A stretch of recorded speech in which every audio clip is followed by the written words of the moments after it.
Hi hello. പവിത്ര എന്ന സീരിയലിൻ്റെ പുതിയ വിശേഷങ്ങളിലേക്ക് എല്ലാവർക്കും സ്വാഗതം. അങ്ങനെ വേദ ഈശ്വരനോട് ഇങ്ങനെ പ്രാർത്ഥിക്കുകയാണ് കേട്ടോ. ഈശ്വര, നീ തിരഞ്ഞെടുത്തു തന്നതാ ഈ ജീവിതം. ആരും എന്നെ സ്വീകരിക്കുമെന്ന് കരുതിയിട്ടല്ല ഇവിടേക്ക് വന്നത്. ഒരാളുടെ ജീവിതം ഞാൻ കാരണം അപകടത്തിലാകരുതെന്ന് നീയാണ് സ്വപ്നത്തിൽ എനിക്ക് കാണിച്ചു തന്നത്.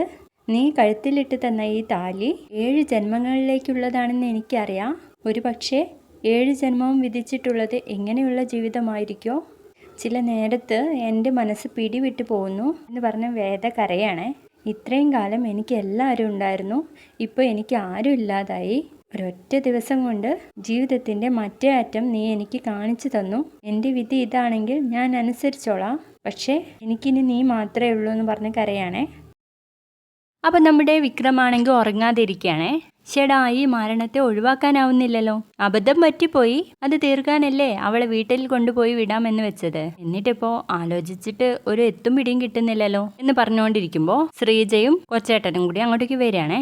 എന്താടാ നിന്റെ മുഖം വല്ലാതിരിക്കുന്നേ? ദേ, മനുഷ്യൻ ഇവിടെ പിരിയിളകി നിൽക്കുക. പിരി നിനക്ക് മാത്രമല്ല ഇളകിയത്, ഇവിടെ ഉള്ളവരുടെ മൊത്തം പിരിയിളക്കാനായിട്ടാ അവൾ ഇങ്ങോട്ട് വന്നത്. അതിനുവേണ്ടി മനഃപൂർവ്വം ഞാൻ കൊണ്ടുവന്നെന്നാണോ? നിങ്ങളും കണ്ടതല്ലേ ഞാൻ അവിടെ കൊണ്ടുവിട്ടത്. എന്നിട്ടിപ്പോൾ എന്തായി അവളുടെ ഈ വരവ്? അത്ര പന്തിയല്ല എന്ന് പറയട്ടോ നന്ദിനി. അവൾക്ക് എന്തോ ലക്ഷ്യമുണ്ട്. എന്ത് ലക്ഷ്യം? എൻ്റെ കയ്യിൽ നിന്ന് കോമ്പൻസേഷനോ മറ്റോ വാങ്ങാനാണോ? ഇതിന് എൻ്റെ കയ്യിൽ അടുപ്പുണ്ട് എന്ന് പറയട്ടോ വിക്രം. ഏയ്, അതായിരിക്കില്ല. അവളെപ്പോലെ ഒരു കുട്ടി പണത്തിന് വേണ്ടി ഇങ്ങനെയൊക്കെ ചെയ്യുമെന്ന് ഞാൻ വിചാരിക്കുന്നില്ല. ചിലപ്പോൾ പ്രതികാരം ചെയ്യാൻ വന്നതായിരിക്കും എന്ന് പറയട്ടോ നന്ദിനി. പ്രതികാരോ? എന്നോടോ?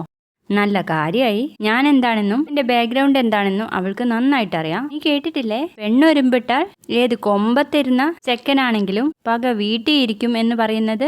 ആ, സത്യം എന്ന് പറയാട്ടോ വിനയൻ. എടാ വിക്രം, നീ എന്തൊക്കെ അക്രമം കാണിച്ചാലും പൊതുമധ്യത്തിൽ പട്ടാപകലല്ലേ നീ അവളുടെ കഴുത്തിൽ താലി കെട്ടിയത്? അത് അവളെ അപമാനിക്കുന്നതിന് തുല്യല്ലേ? നമ്മുടെ രാജ്യത്തെ നിയമം പെണ്ണുങ്ങൾക്ക് അനുകൂലമാണടാ.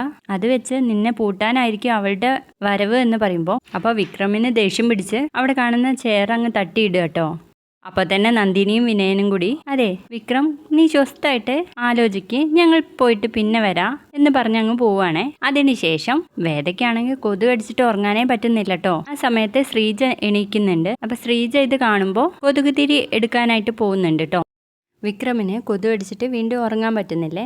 എത്ര നോക്കിയാലും ആ നശൂലം ഒഴിഞ്ഞു പോകാത്ത പോലെ എന്തൊക്കെ കത്തിച്ച് വെച്ചാലും ഉറങ്ങാൻ വിടില്ല. നാശം എന്ന് പറഞ്ഞിട്ട് വെള്ളം കുടിക്കാൻ വേണ്ടിയിട്ട് പോവാണേ. അപ്പോൾ ആ ജഗ്ഗിൽ വെള്ളം ഉണ്ടായിരുന്നില്ല. അപ്പോൾ വെള്ളം എടുക്കാൻ വേണ്ടിയിട്ട് അടുക്കളയിലേക്ക് പോവാണ് കേട്ടോ. വേദ കിടക്കുന്ന ഇതിലൂടെയാണ് പോകുന്നത്.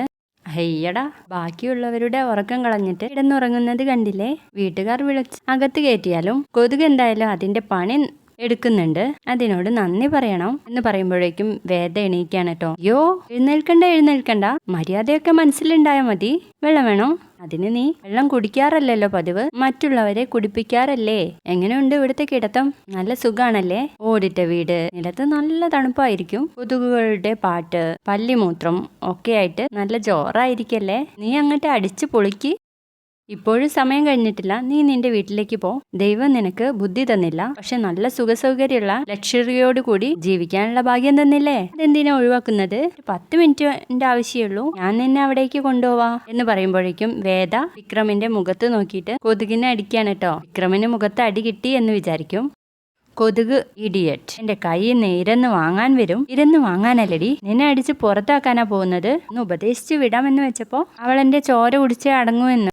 ദേ, ഞാൻ മോശമായ വളരെ മോശാ. ഞാൻ തന്നെക്കാളും മോശവും, അത് വാക്കുകൊണ്ടായാലും പ്രവൃത്തി കൊണ്ടായാലും. അപ്പോൾ വിക്രം, ഇവള് ഞാൻ ഉദ്ദേശിച്ച ആളല്ല.